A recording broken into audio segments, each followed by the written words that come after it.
रात बहुत हो गई थी। सारे बाराती खाना खाकर चले गए थे। रमेश को इसी वक्त का इंतजार था।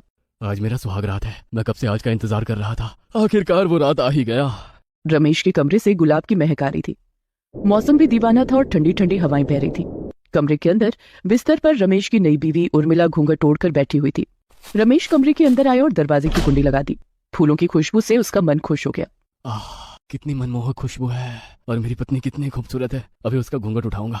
रमेश बिस्तर पर बैठा और उर्मिला के पास खिसक गया और फिर उसके घूंघट को उठाया। उर्मिला के चेहरे पर शर्म और खुशी झलक रही थी। वाह उर्मिला, तुम कितनी खूबसूरत हो। तुम्हें देखकर लग रहा है कि आज चांद मेरे घर पर आई हुई है। धत, आप भी ना कुछ भी बोलते हो। रमेश नरम बिस्तर पर बैठे बैठे अंदर से गर्म हो गया था। उसने उर्मिला का एक हाथ अपने हाथ में लिया और तभी दीवार से एक छिपकली उर्मिला के हाथ पर गिरी। छिपकली, छिपकली, छिपकली। उर्मिला बेहोश हो गई। वो छिपकली भाग गई। उर्मिला, उर्मिला, क्या हो गया तुम्हें? उर्मिला! बहुत बुलाने के बाद भी उर्मिला नहीं उठी। रमेश अपने सर पर हाथ रखकर बैठ गया। सत्यानाश हो गया। मेरी तो किस्मत ही खराब है। सुहाग रात में बीवी बेहोश हो गई, वो भी एक छिपकली की वजह से। हे भगवान, क्या मैं कुंवारा ही मर जाऊंगा? रमेश रोने लगा। उर्मिला को सुबह होश आया। तब तक रमेश ऑफिस जाने के लिए तैयार हो गया था। होश आ गया तुमको? हाँ जी, वो छिपकली आसपास तो नहीं है ना? अरे नहीं नहीं, वो तो कल ही भाग गई थी, लेकिन उसकी वजह से हमारा सुहाग रात खराब हो गया। आपका आज ऑफिस जाना जरूरी है क्या? हाँ, ऑफिस में इंपॉर्टेंट मीटिंग है, शाम को लौटूंगा। उसके बाद हम फिर से सुहाग रात मनाएंगे। रमेश ऑफिस चला गया। ऑफिस के दोस्त रमेश को छेड़ने लगे। अरे रमेश भाई, सुहाग रात कैसा था? देख के ही लग रहा है मस्त था, है ना? नहीं भाई, एक छिपकली ने सब कुछ बर्बाद कर दिया। रमेश ने सब कुछ बताया। ये सुनकर वो लोग हंस पड़े। आपके और भाभी के बीच में एक छिपकली आ गई, ये तो बड़ी शर्म की बात है। रमेश ऑफिस से घर लौटा। तब तक उर्मिला अपनी सास शकुंतला के साथ खाना बना रही थी। आ गया बेटा, मुंह हाथ धो ले। बहू, खाना लगा दो। हाँ माँ जी, अभी देती हूँ। ये क्या बहू, तुम्हारा गला खाली क्यों है? वो हार कहाँ है जो तुम्हारे पिताजी ने तुम्हें शादी में दिया था? अलमारी में है माँ जी। इतना महंगा हार हर वक्त पहनना ठीक नहीं है, इसीलिए रख दिया।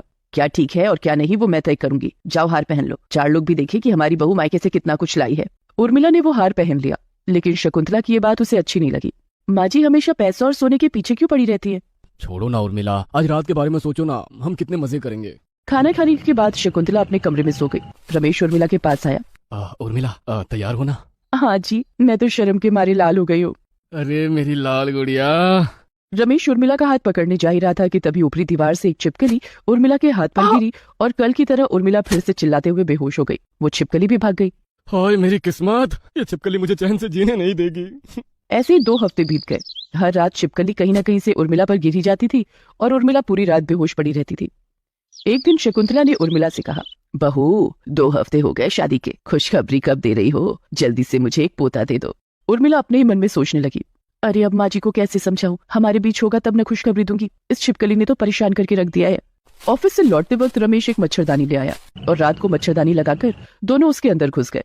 अब देखता हूँ वो छिपकली कहाँ से घुसती है अंदर। मच्छरदानी के अंदर हमें कोई डिस्टर्ब नहीं कर सकता उर्मिला। लेकिन बिस्तर की चद्दर के नीचे से छिपकली बाहर निकली और आज फिर से उर्मिला बेहोश हो गई। रमेश फिर से रोने बैठ गया। अगले दिन उर्मिला ने सोचा, भला मेरे साथ ये हो क्यों रहा है? मुझे छिपकलियों से डर लगता है। इस घर में दिन में तो छिपकलियां नहीं दिखती, फिर रात को वो छिपकली आ कहाँ से रही है? क्यों आ रही है? मुझे कुछ भी समझ में नहीं आ रहा है।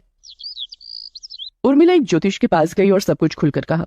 उस ज्योतिष ने उर्मिला से कहा, मैं जो देख पा रहा हूँ वो छिपकली तुमसे कुछ कहना चाहती है, तुम्हें उसकी बात सुननी होगी। लेकिन मैं तो इंसान हूँ, मुझे छिपकली की बात कैसे समझ में आएगी? इसका उत्तर भी है मेरे पास। ये लो, ये धागा अपने हाथ पर बांध लो, इससे तुम खुद जब चाहे छिपकली बन सकोगी और एक छिपकली दूसरी छिपकली की बातें समझ तो पाएगी ही। ज्योतिष ने उर्मिला के हाथ पर धागा बांध दिया। उर्मिला घर लौट गई। दोपहर का वक्त था और शकुंतला सो रही थी। रमेश ऑफिस में था। उर्मिला ने अपने आप से कहा, मुझे छिपकली बनना है, मुझे छिपकली बनना है। उर्मिला छिपकली में बदल गई और फिर वो चिल्लाने लगी, छिपकली कहाँ हो तुम? मेरे सामने आओ। तभी वो छिपकली बिस्तर के नीचे से उर्मिला के सामने आई। तो तुम मेरी बात सुनने आ ही गई? हाँ, मुझे आना ही था, लेकिन तुम मेरे साथ ऐसा क्यों कर रही हो? क्योंकि मैं रमेश की पहली पत्नी हूँ। पहली पत्नी? लेकिन उन्होंने तो ऐसा कुछ नहीं कहा था। क्योंकि वो और उसकी माँ दोनों धोखेबाज हैं। मैं गरीब घर से थी। शकुंतला को सोने और पैसों का बहुत लालच है, लेकिन शादी के दिन मेरे पिताजी सब कुछ नहीं दे पाए, इसीलिए सुहागरात से पहले ही रमेश और शकुंतला ने मिलकर मुझे मार डाला और मैं छिपकली बनकर फिर से पैदा हुई। तुम्हारे घर वालों ने शकुंतला को दहेज में बहुत कुछ दिया है, इसीलिए उसने तुम्हें कुछ नहीं किया। ये तो गलत बात है, तुम्हारे साथ बहुत गलत हुआ। मुझे दोनों पर बहुत गुस्सा आ रहा है। मैं एक खूनी की बीवी या बहू नहीं बन सकती। मुझे दोनों पर घृणा आ रही है।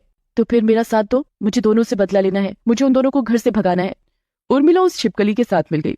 रात को उर्मिला सुंदर सी साड़ी पहनकर बिस्तर पर बैठ गई। रमेश आया और बोला, क्या फायदा, फिर से वो छिपकली आ जाएगी। नहीं आएगी, मैंने उसे भगा दिया है। सच? ये तो बहुत खुशी की बात है। रमेश जैसे ही उर्मिला को जकड़ने गया, उर्मिला ने अपने मन में कहा, मुझे छिपकली बनना है, मुझे छिपकली बनना है। उर्मिला छिपकली में बदल गई और ये देखकर रमेश डर गया। तुम छिपकली हो? माँ, मुझे बचाओ।